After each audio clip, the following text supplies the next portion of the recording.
ஓம் நமச்சிவாய. அனைத்து தமிழ் உள்ளங்களுக்கும் வணக்கம்.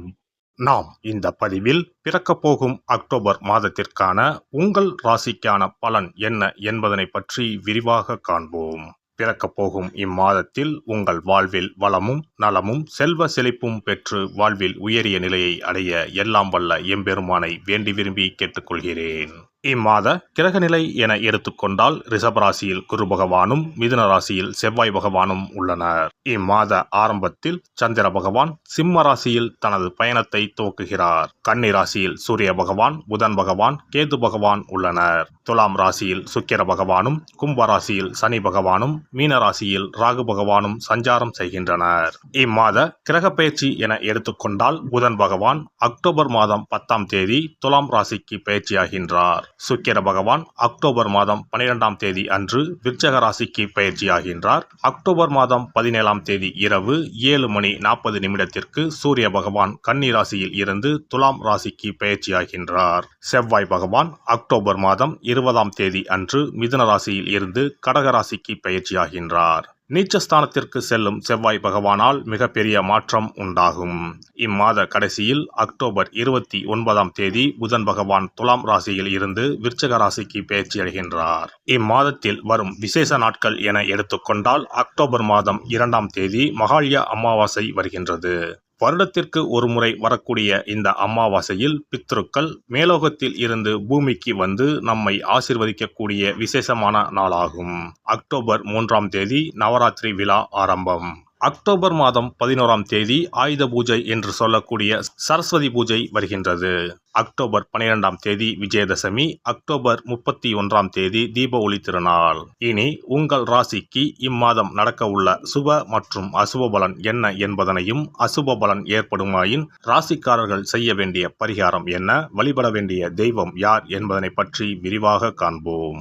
மேசராசி அன்பர்களே, இம்மாதம் 2ஆம் இடத்தில் இருக்கும் குரு பகவான் இம்மாதம் 9ஆம் தேதி இரவு வக்ரகதி அடைகிறார். குருவின் வக்ரகதி உங்களுக்கு வீண் செலவுகளை குறைத்து வருமானத்தை ஏற்றித் தரும் வகையில் உள்ளது. பல நன்மைகள் ஏற்படும். பூர்வீக சொத்துக்கள் கைக்கு வரும் வகையில் உள்ளது. குருவின் வக்ரம் 4 மாதம் இருந்தாலும் ஆரம்பமே உங்களுக்கு அமர்க்கலமாக உள்ளது. இனி கவலைப்பட தேவையில்லை. பிள்ளைகளின் வளர்ச்சி அமோகமாக உள்ளது. உடன் பிறந்தவர்களால் ஏற்பட்ட வழக்குகளின் முடிவுகள் உங்களுக்கு சாதகமாக அமையும். அதே சமயம் 7ஆம் இடத்தில் இருக்கும் சுக்கிரன் 8ஆம் இடத்திற்கு மாறுவதால் வருமானம் அதிகரிக்கும். குரு சுக்கிரன் நேர்பார்வையால் நற்பலன்கள் உங்களுக்கு அதிகம் நடக்கும்.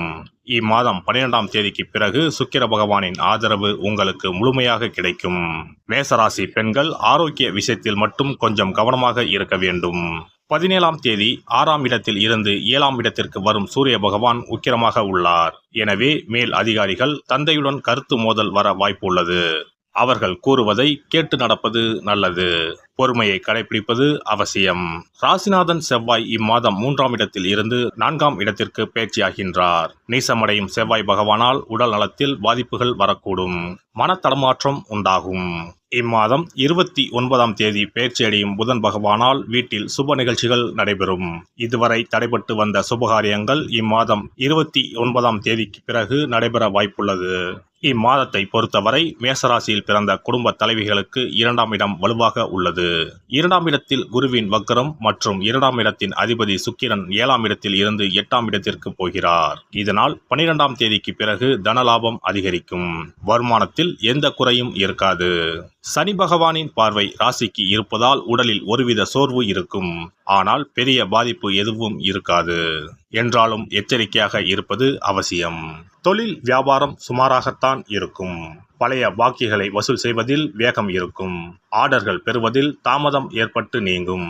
உத்தியோகத்தில் இருப்பவர்கள் மேல் அதிகாரிகள் கொடுத்த வேலையை செய்து முடித்து நன்மையை பெறுவீர்கள்.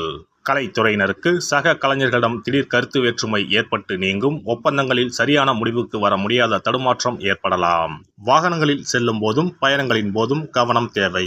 அரசியல் துறையினருக்கு திறமையான பேச்சின் மூலம் எதையும் வெற்றிகரமாக செய்து முடித்து ஆதாயம் அடைவீர்கள். எதிர்ப்புகள் குறையும், பணவரத்து கூடும். மாணவர்களுக்கு சோம்பேறித்தனத்தை விட்டுவிட்டு பாடங்களை நன்கு படிப்பது வெற்றிக்கு வழிவகுக்கும். நட்சத்திர பலன்கள். அஸ்வினி நட்சத்திரம். சொத்து தொடர்பான விஷயங்களில் நேரடியாக கவனம் செலுத்துவது நல்லது. பொருளாதார சந்தேகங்களை உடனுக்குடன் போக்கிக் கொள்ள தகுந்த ஆலோசகரிடம் ஆலோசனை கேட்பது நல்லது. வழக்கு விவகாரங்களில் தடை தாமதம் ஏற்படலாம். புதிய முயற்சிகளை தள்ளி போடுவது நல்லது. குடும்பத்தில் உள்ளவர்களிடம் இருந்து வந்த மனக்குழப்பம் நீங்கும். பரணி நட்சத்திரம். துணிச்சலாக எதையும் செய்து வெற்றி பெறுவீர்கள். வீண் அலைச்சல். காரிய தடை ஏற்பட்டாலும் தடை நீங்கி காரியங்கள் நடந்து முடியும். அலைச்சல் ஏற்பட்டாலும் எடுத்த முயற்சிகள் கைகூடும். தேவையான வசதிகள் உண்டாகும். பணவரத்து எதிர்பார்த்தபடி இருக்கும். சமூகத்தில் மதிப்பும் மரியாதையும் உயரும். கார்த்திகை 1ஆம் பாதம்.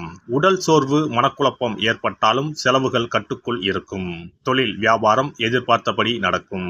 கூட்டுத் தொழிலில் இருப்பவர்கள் கவனமாக எதையும் செய்வது நன்மையை தரும்.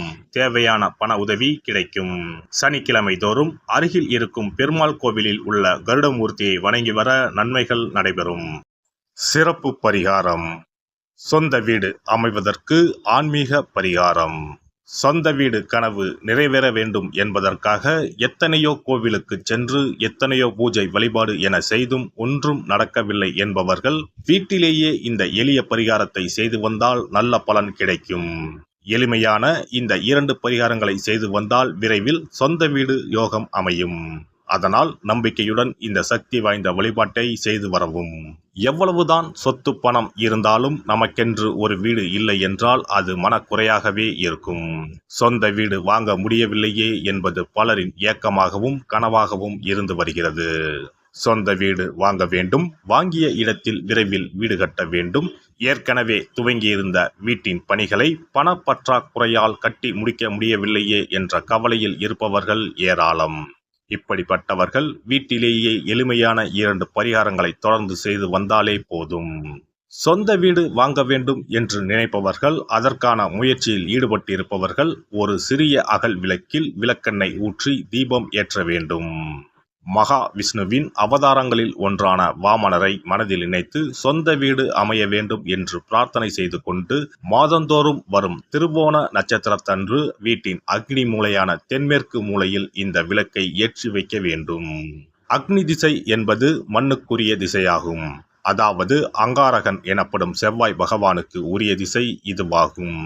3 அடி மண் கேட்டு 3 உலகையும் அளந்தவர் வாமனன். அதனால் அவரை நினைத்து பால் பாயசம் நிவேதனமாக படைத்து வழிபட்டு வந்தால் விரைவில் சொந்த வீடு யோகம் அமையும். மற்றொரு பரிகாரமாக வீட்டில் பயன்படுத்தும் காமாட்சி விளக்கு அல்லது கஜலட்சுமி விளக்கு அல்லது வழக்கமாக பயன்படுத்தும் ஏதாவது ஒரு விளக்கை எடுத்துக்கொள்ளுங்கள்.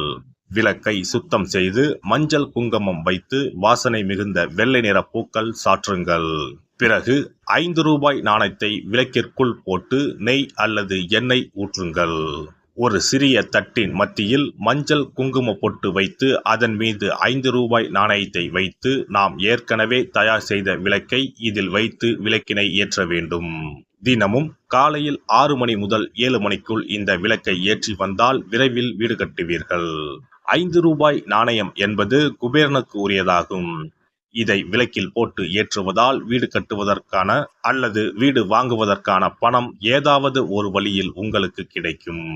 காலை 6 மணி முதல் 7 மணி வரையிலான நேரம் என்பது ஞாயிற்றுக்கிழமையில் சூரியன், திங்கள் கிழமையில் சந்திரன், செவ்வாய்க்கிழமையில் செவ்வாய், புதன் கிழமையில் புதன், வியாழக்கிழமையில் குரு, வெள்ளிக்கிழமையில் சுக்கிரன், சனிக்கிழமையில் சனி என நவக்கிரகங்களில் பாவ கிரகங்களான ராகு, கேதுவை தவிர்த்து மற்ற 7 கிரகங்களையும் குறிக்கும் ஹோரை நேரமாகும். இந்த நேரத்தில் விளக்கு ஏற்றுவதால் நவக்கிரகங்களின் அருள் கிடைத்து பூமி யோகம் உண்டாகும். எந்த ஒரு பரிகாரம் என்றாலும் மனதில் முழு நம்பிக்கையோடும் இறைவனை உறுதியாக வேண்டி வழிபாடு செய்தால் மட்டுமே பலன் தரும். எளிமையான இந்த பரிகாரத்தை தொடர்ந்து செய்து பயன் பெறுங்கள். எல்லாம் வல்ல இறையருளால் நீங்களும் உங்கள் அன்பு குடும்பமும் உடல் நலம், நீலாயுள், நிறை செல்வம், உயர் புகழ், மெய்ஞானம் ஓங்கி வாழ்க வளமுடன். இந்த வீடியோ பதிவு உங்களுக்கு பிடித்திருந்தால் லைக் பண்ணுங்க, கமெண்ட் பண்ணுங்க, ஷேர் பண்ணுங்க, மறக்காம சப்ஸ்கிரைப் பண்ணுங்க, பக்கத்துல இருக்கிற பெல் பட்டனை கிளிக் பண்ணுங்க. நன்றி, வணக்கம். ஓம் நமச்சிவாய. சிவாய நம.